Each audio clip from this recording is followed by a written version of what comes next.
Okay, at this time, we'll call the July 13th, 2026 council meeting to order. All rise if you can for the pledge.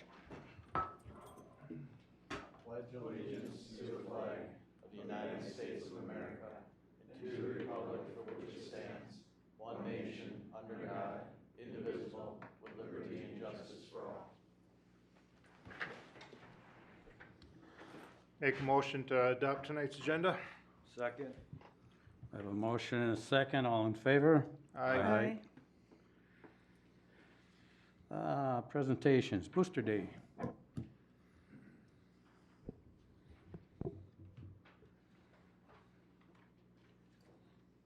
Hello, good evening. It's that time of year. I can't believe it. It feels like I was just here, I don't know, a couple weeks ago doing this for last year's. So Booster Day is coming up on Saturday, July 18th.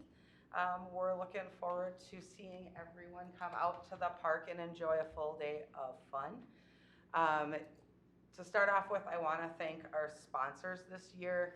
Without our community partners, Booster Day would not happen. So our sponsors this year are the East Bethel Chamber of Commerce, the City of East Bethel, Route 65, Blaine Festival, which is the Blaine event that happens every year. They are so generous. They gave us a very nice donation for our event this year. Northway Sports, North Country Concrete, Quick Trip, First Bank and Trust, Advantage Construction, Goldman's Greenhouse, and Connexus Energy. So a lot of those are repeat sponsors who have year after year supported this event. And then also this event wouldn't happen. I know you guys get to see me a lot when I come in and present to you, but this event would not happen without the volunteers who make up our committee. This year we're running a little short, but we're still managing to pull off what I think will be a really fun day. So I want to thank Bruce, who's our committee treasurer, Keith, who took on the car show this year after Dan Dobbs retired from doing the car show after last year and turned it over to some very capable hands. Keith is in here, isn't he? Oh, right there, Keith. He's our new car show guy.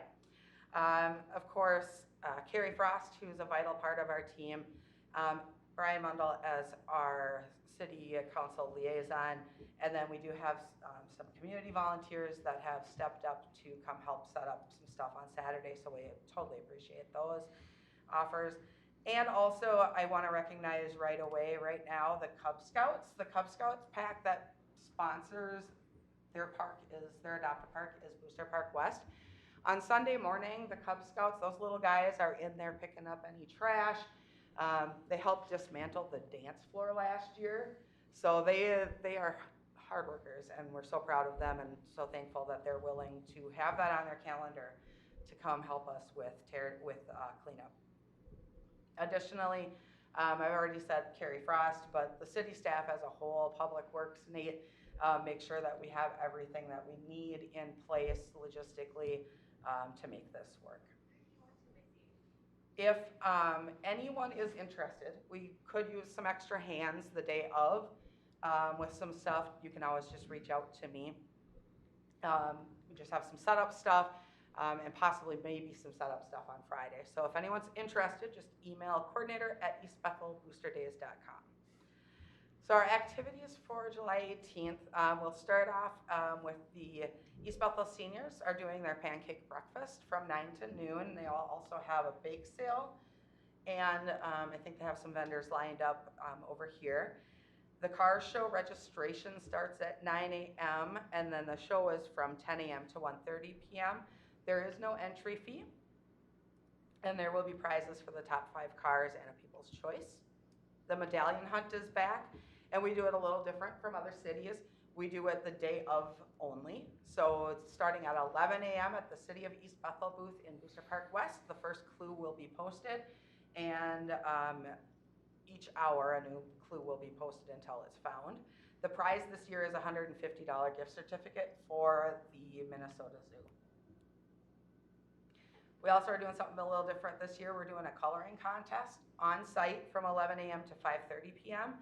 Just swing by the picnic pavilion, grab a coloring sheet. There'll be coloring crayons, And this is open to all ages, and I literally mean all ages. So I expect to see some nice coloring from some grown-ups. The one winner in each age group will win $50. We're also doing a community chalk art project. There'll be spots marked off over at the skate park, and we're hoping everyone will contribute some artwork about what they love about East Bethel, or just, you know, whatever they feel like drawing in one of the squares. And then our plan is we're gonna take pictures and then we'll assemble a collage out of them. So we'd love to see everybody's talent just to come and can be a part of that art project.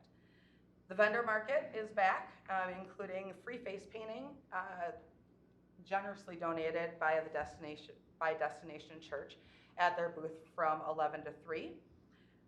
We have a lot of great vendors set up, local businesses, organizations, and artists. Food trucks will be here from 11 a.m. to 9 p.m. Petting zoo will be back from 11 to 3. Inflatables will be open from 11 till about 7:30 p.m. and those again are free for the kids to play on all day. One of the things that we are also really excited about is, I know that Ashley was here a while back. The East Bethel Scholarship Program is back after a hiatus. COVID had shut it down that year, and they finally got kind of built up a new board again. And so we are excited because for the first time, coronation to crown new East Bethel ambassadors will be taking place in the park at 1 p.m. There's 5 really great girls running. They'll be crowning 3. The judges are gonna have a tremendous time picking because all 5 girls are amazing. And they get along really well, so it'd be nice if they could just crown all 5. At 3 p.m., the Panhandlers Steel Drum Band, who performed last year, will be back. The parade is at 4 p.m., and we will still take entries into the parade. If anyone's interested in joining the parade, again, just email me, go on the website and sign up. I'll be watching that all week. Or show up starting at 3 p.m. in the lineup area. I'll put the lineup map on the website. Just show up and you'll just be at the end of the parade instead of having a lineup number. But we would love to get some more people involved in the parade if we could. And then ending the night will be our free dance with the Express Band from 6:30 to 9:30 p.m. Of course, ending with fireworks courtesy of the city of East Bethel once the band is done. As we look forward, I'm already thinking 2027, even though I haven't made it through this year. We do have a desperate need for committee members, community members who want to step up. And when I cannot emphasize this enough, this will not run forever if we don't get some fresh minds and bodies as part of the committee. Particularly, we will need someone who wants to take on the parade. This is not something one person needs to do alone. This is actually a great thing. If you are a part of a group or an organization, it is a great thing for a team to do because many hands makes light work. We do have some options for the vendor market, but if that falls through, will be looking for someone to help organize vendors. And then just general activity is making sure that we can connect. This year, having a few people, we do see things fall through the cracks and get left to the last minute when it's only a few of us doing the tasks. So if you're interested in helping, there is a volunteer form, interest form on the website, or you can just reach out to me or connect with me at Booster Day. So that's all I have. Any questions for me about the event? Otherwise, I hope I will see you all there. I just want to thank you. You do this and put so much into this every single year, and I watch you and I'm like, holy smokes, I wish I could help, but I've got so much going on myself. Yeah, So no, I know we're all busy, and it is tough, but one thing that I've loved being a part of it. This is kind of one of the things that when I actually moved from the house that I was renting, and the biggest thing that we said was we were watching those apartments go up, and we were like, we're gonna make it here at this where we're gonna stay at the house until we can get to the apartments, because we did not want to leave East Bethel. So I Yeah. like it, and I just want to build the community up more. And, you know, if you have ideas or anything like that, we will have a survey at the event as well. So please stop by and fill that out to give your ideas for, you know, what you want to see for the future. Well, you do a great job. Thank You really do. Thank you. I don't do it alone. I can't do it without the volunteers, past and present. Everyone's been a really vital part of this event. So, all right. With that, I'm gonna go next door and finish planning. Thank you. Thank you. Okay, public forum, Lindsay. Please come to the mic, state your name and address. Good evening, Mr. Mayor, esteemed council members. My name is Lindsay Plaisance. I live at 656 192nd Avenue Northeast. You'll remember me from a few months ago. You very kindly approved my variance and IEP to have a horse at my property, which again, I'm still so grateful for, so thank you for that. I'm here because I received the bill, and don't get me wrong, I am more than happy to pay, you know, my fair share and you know, contribute what I need to.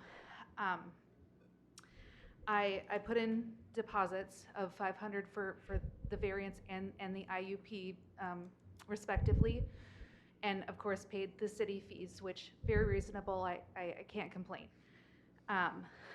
Then I received an additional bill of $1,875, which is under, the description is from the legal fees, which altogether makes what it cost for me to get this privilege of having my horse at $3,400, which feels pretty exorbitant, respectfly. You know, I'm a teacher, and don't get me wrong, I love my job, and I'm so proud to do it. But we're not known for our high salaries. And so I'm just here today to ask for some financial assistance with that, if you are so inclined, because it is quite a bit of money to put in these applications. Thank you so much. Thank you. This staff will look at this and we'll see where it goes. Okay, thank you so much. I appreciate Yep. it.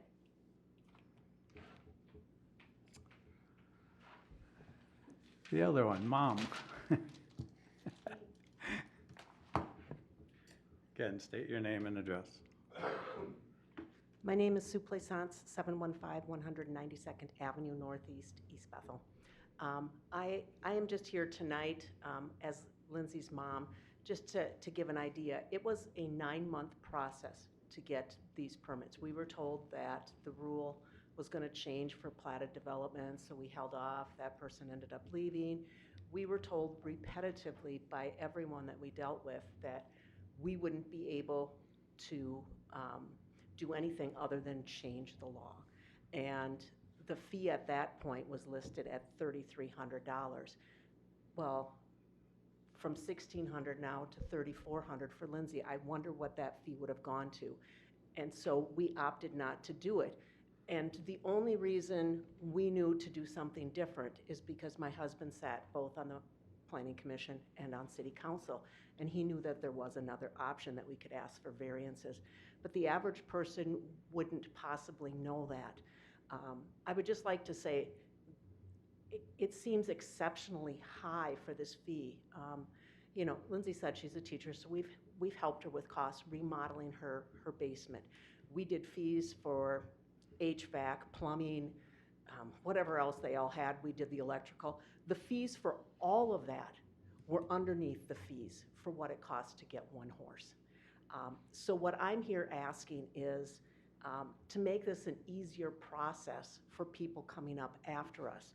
If there's anybody on the council that would be willing to work with a group of horse equestrian people to maybe make our process more streamlined and more in line with what surrounding communities are doing for their animals. because our requirements seem to be a little bit more in excess than what our neighboring have. So I'm just wondering, I'm putting it out there, if there's any member that would like to help, that would be part of a process, and it wouldn't just be myself. I would ask and get a group of people together, and we would come with some proposals and then talk with somebody and see if there's a way that we can get around, rather than trying to bring this through as individual people having to pay this large fee to change some of our regulations. And I just read the East Bethel newsletter that came out, how this council has done more of this than any other council prior. So I thought maybe it is the time to come and ask you if there's anybody that would be willing to look at that. I would be willing to spearhead getting a group of equestrian people together so that we could do the legwork, and then bring it so that there wouldn't be maybe as much commitment. So that's why I am here today. Thank you. Sue, I got a question for you. Yes. You said that, if I heard you right, that someone at the city said that this couldn't hardly be done at all? Yes, That's what they told you? we were told that in the beginning by the inspector, and I understand, she was new. She had consulted the lawyers who had said no. I know then Eric came on board, and again, he said that the lawyers said no, but he was willing at least to take it forward. So in the meantime of all of this waiting, Lindsay boarded her horse at $350 a month for 9 months. So there was a considerable amount of cost in it as well. So yes, we were told that. Can you share the names with our city administrator after the meeting or whatever? Who told you that? I'd like to know. Because, I don't mind saying it. The thing is, though, it's like, I look at it like, we're here to help residents, and to me, just what I've heard from you, it's an expense, in my eyes, way over what it should be. So Yes, that's why I I want agree to with check you and on find that. out. It doesn't fit good with me at all. Yeah. You guys went through the steps that you did right to do this. You shouldn't be penalized for that, in my opinion. Exactly, and having this final bill come, we understood then why many people don't do that, because Right. it is a long process and it's an expensive process. And This is exactly why we brought back the public forum, to hear from people who are experiencing things that are above and beyond that shouldn't. So we appreciate this being brought to our attention, and you can grab my card. I'd be happy to go through a bunch of stuff. I'm sure any other council member up here too would probably say the same. But there are certain things that need to be changed, and we need to find out about them. This is one of them. We'll gladly look into it for you and see what we can do. thank you. I appreciate that. So I will get started then on my end, getting a group together so that your time is valuable. We're doing some of the legwork so that we have a consensus proposal of the few items that maybe need to be streamlined to make this just a little bit easier. Perfect. Definitely. Thank you. All Thank right, you. Thank you. Yep, thank you. Have a nice night. Thank you as well. Consent agenda. Make a motion to approve the consent agenda as presented. Second? Have a motion and a second. Any discussion?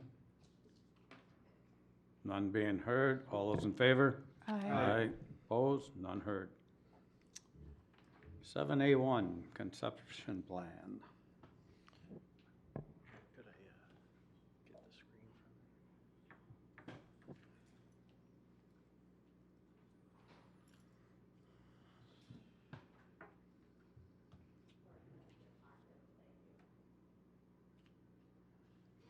Okay, thank you, Mayor and Council, for taking this matter up regarding the final approach concept plan.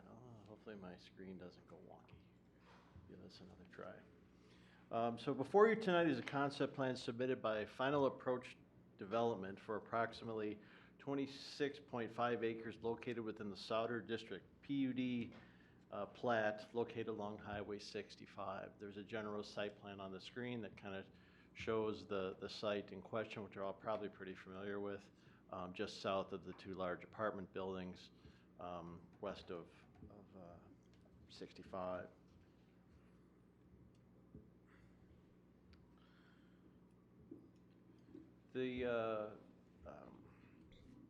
Again, the evening's request for a concept plan review only. A concept plan allows the city and the applicant to discuss the overall development concept before detailed engineering, plating, site plans, or zoning applications are submitted. Approval of a concept plan does not authorize construction or approve any future land use approvals. The exhibit on the screen illustrates the overall concept plat submitted by Final Approach, including approximate lot configuration, street access from Ulysses Street, and the general layout of the development.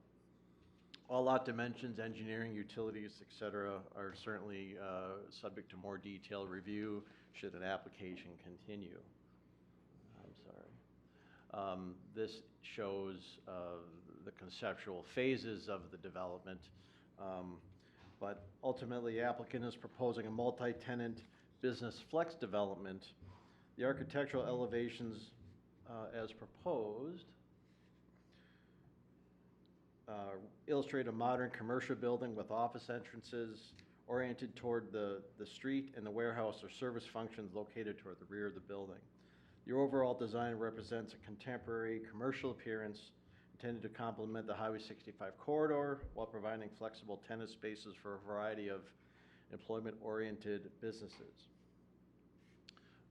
So this is the submission of the facility they have proposed to build. It's approximately 30 feet high, and would sit in this eastern quadrant of the site.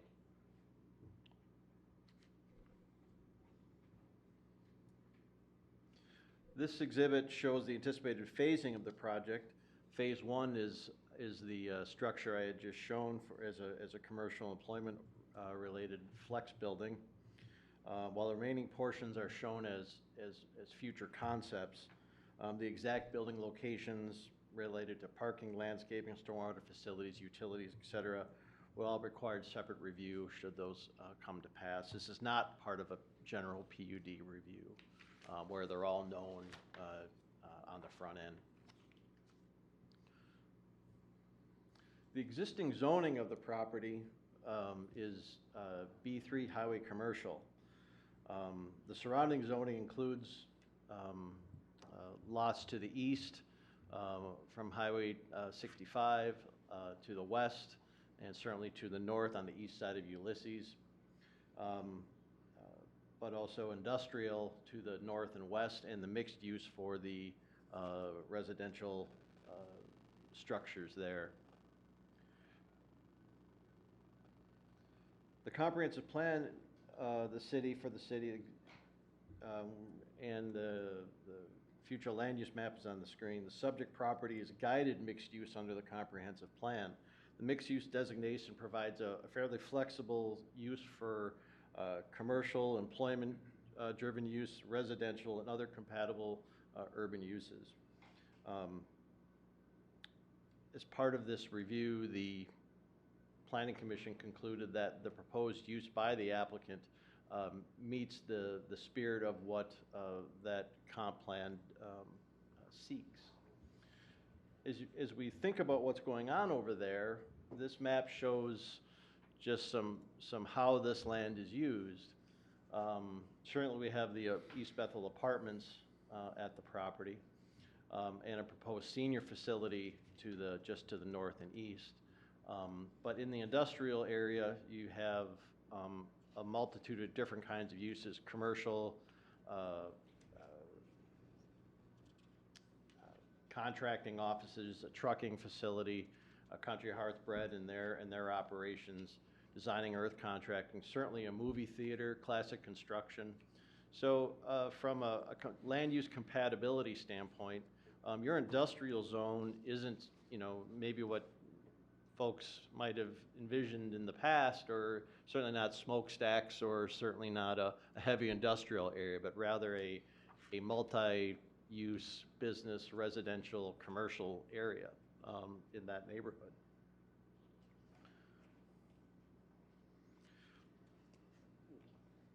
One item discussed by the planning commission was certainly the zoning concerns.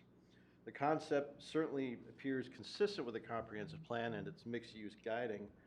Some of the tenants that the applicant would like to put in this multi-tenant, flexible use building, however, might not be compatible with the B3 zoning district.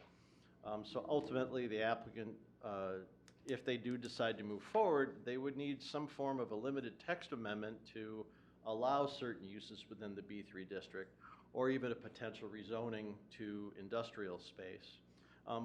Both in your B3 district and your industrial space, there are capacities for certain conditional use permits of some elements, but certainly the applicant is looking for the most flexibility. At this time, the Planning Commission expressed a preference for a narrowly tailored text amendment rather than a rezoning for this area. That recommendation is intended only as policy guidance at this point. Any future rezoning or amendment or text amendment would require an application, public hearing, and legislative action by the Planning Commission and the Council. These have been submitted, but it's not the topic of your action tonight. The true action before the City Council tonight is the possible consideration of this resolution that's in your packet. I won't expect you to read it off the screen.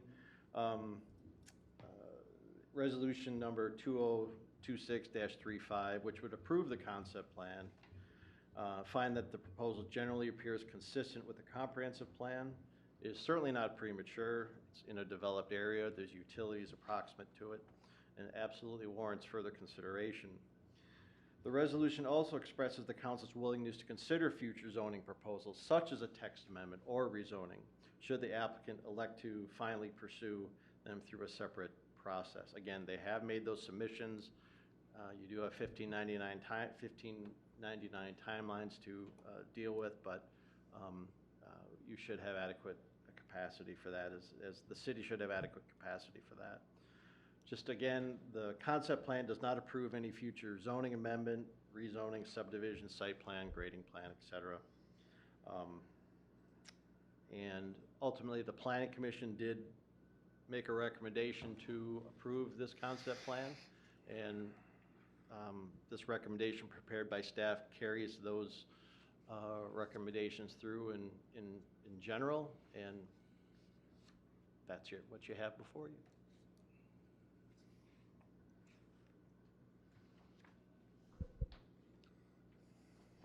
Can you show me where this is compared to what is being built right now that has that big daycare and rolling now sign? Sure. And is that sign authorized to be there? The big one on the trailer? It says daycare and rolling now. It's No, ma'am, it is not permitted sign. I don't know if my scale of my maps is gonna catch all of that. See if one of them does. I'm sorry, it doesn't, but it would be way to the north up here. what's going up right now. Correct. Okay. All right. I got Yep. it now. All right. Thanks.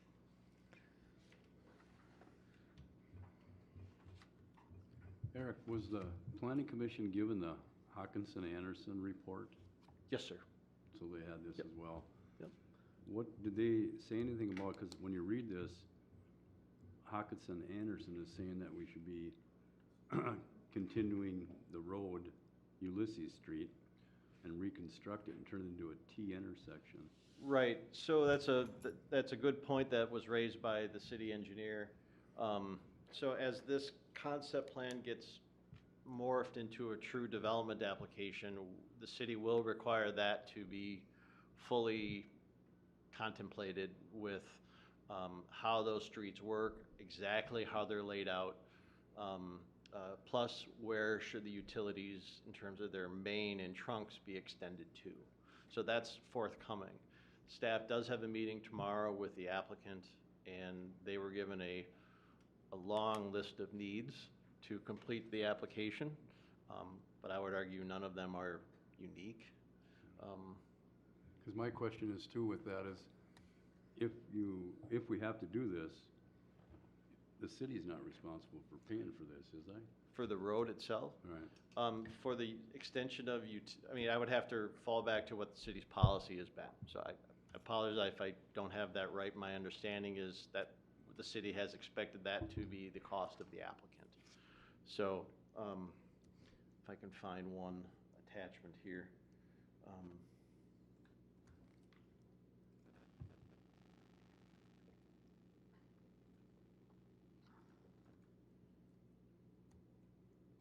This is a concept plan based on Yeah, what's going on and all the stuff you ask, and we'll be approving later in a Right, different. but I'm This is just to curious. get them I'm just curious, in the so process. something like this, in my eyes, it should be the developer's responsibility if they gotta extend a road or whatever. they Right, need and to do. that'll be all what we'd put in our deal when they do Okay. come for the All right. pre-plan, final plans. Okay. council members, mayor, and this was an area image in your packet. It was a rough drawing from the comments we did receive from the applicant. We don't know where that Buchanan Street may go through and when. Similarly, how this plat ultimately gets built out, we don't know. The city will want to make sure it gets necessary right-of-way for the extension of Buchanan. And as we talked about this with the applicant and the planning commission, it's certainly there's better maps in the world than what Eric can draw, but I just put this in the packet to show what the conversation has been. So the T intersection is at 185th, and that cul-de-sac will have to be brought down.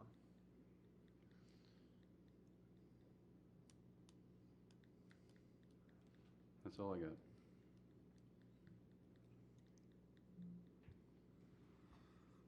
I know the owner of the land's in the audience. Tom, do you know where that pipe goes between the trailer court and their? Which pipe are? The pipe that goes across your land to the, from the trailer court to their sewage plant?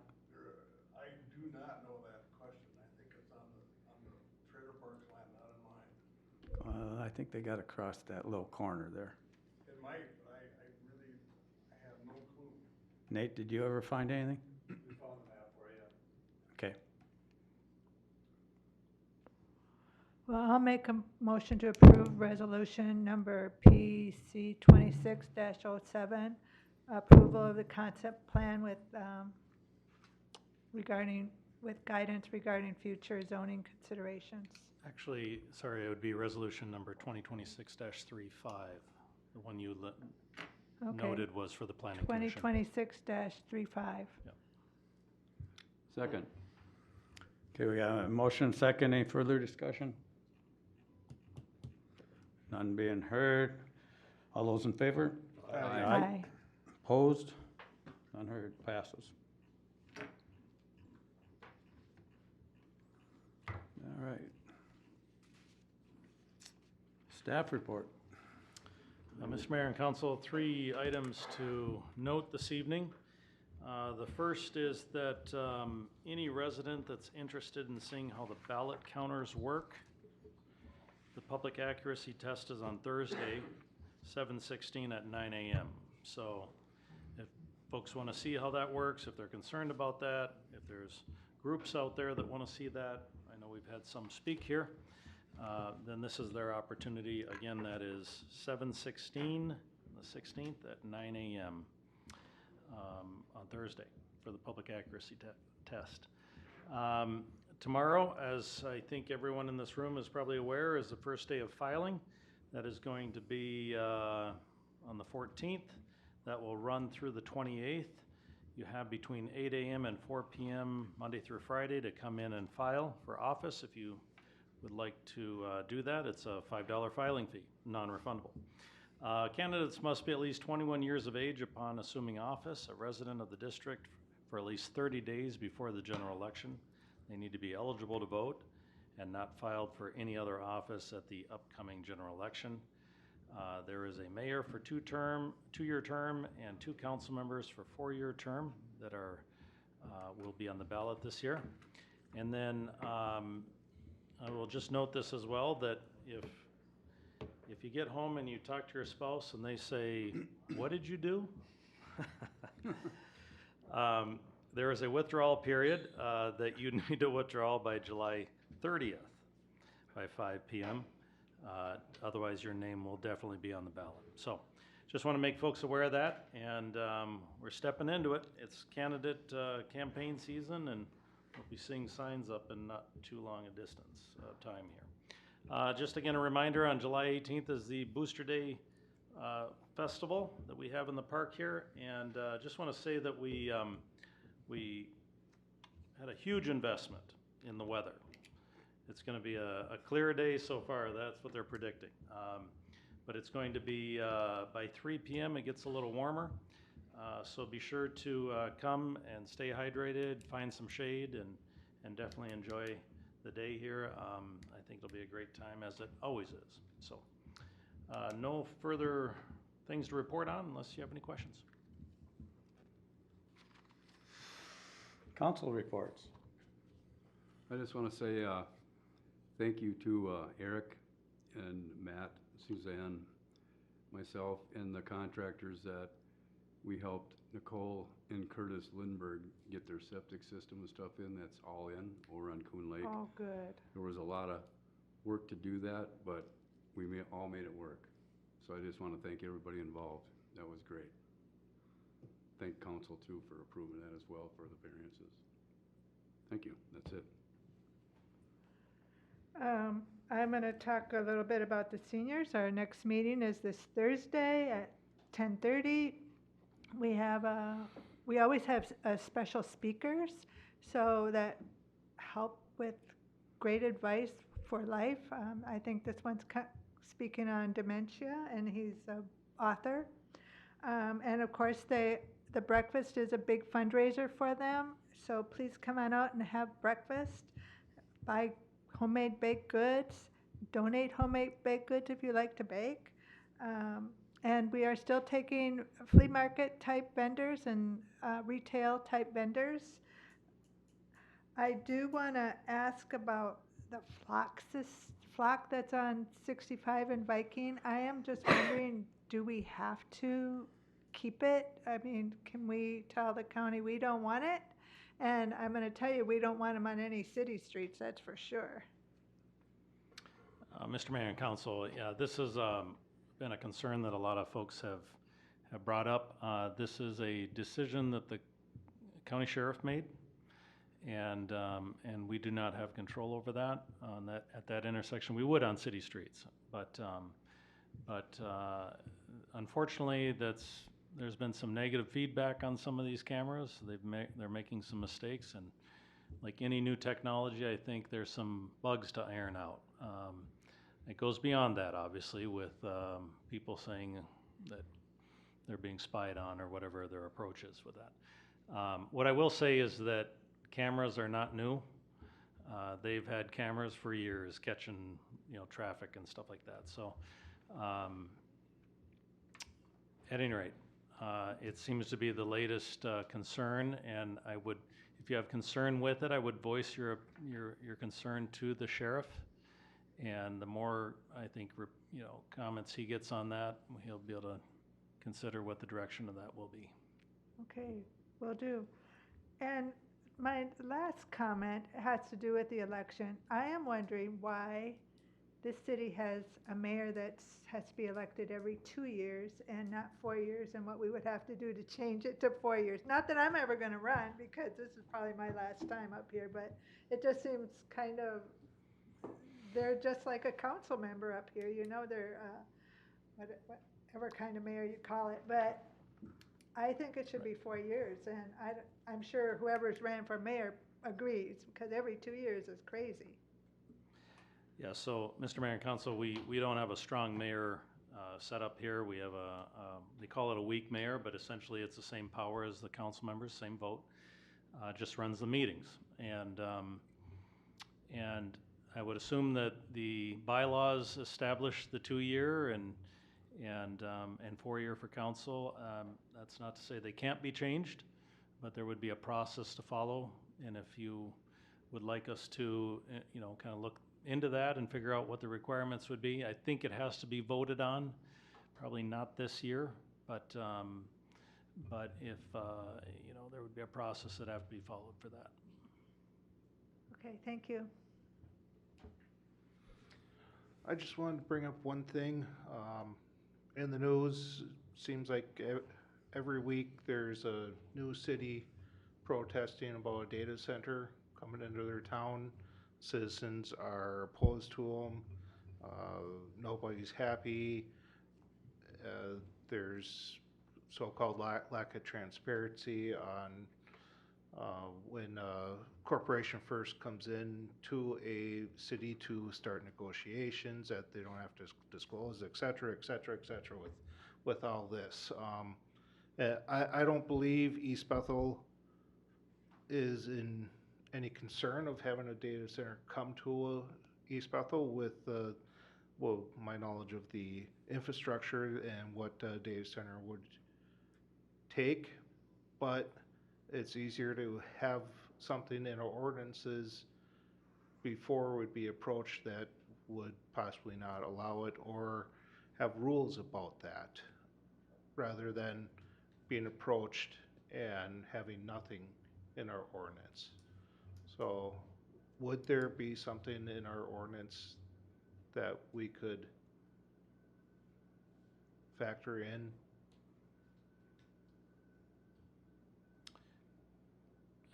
So, Yeah, Mr. Mayor and Council, we can certainly work with our attorney on seeing what other cities have done on this. My initial gut reaction is, so long as they meet all the development requirements and zoning, that it would be difficult to deny it.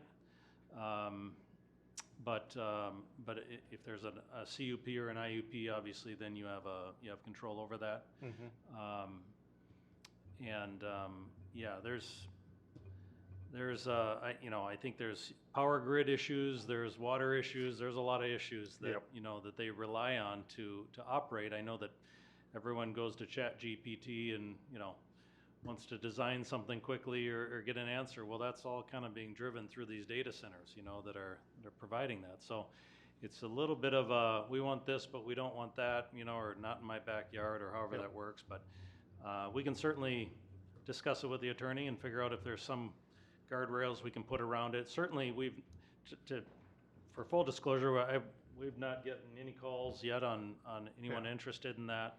And if we do, we would bring it to your attention. So yeah, I'd rather just be proactive on something that, it may not happen, or it may not happen for 10, 15, 20 years, but if we at least have something in our ordinances that would address it, then we're at least proactive rather than reacting to. Right, okay. That's all I have. I just want to remind people out there that I like to call this city the buffer zone between the metro and country. Along with that comes a lot of wildlife right now. The ditches are high with weeds. Just be careful driving out there. I saw an accident the other day, and there was no way this guy could avoid this deer that he hit. But that being said, just be careful driving at night. It's hard to see them when they pop out in front of you.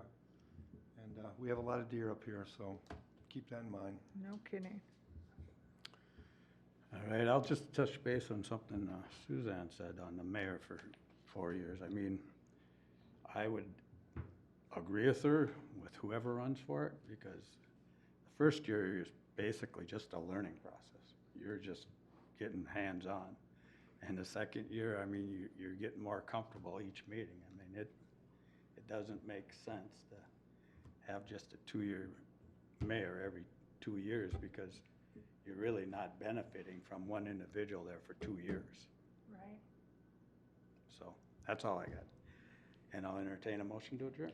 Make a motion. Second. Have a motion second, all in favor? Aye. Thanks, everybody, for coming.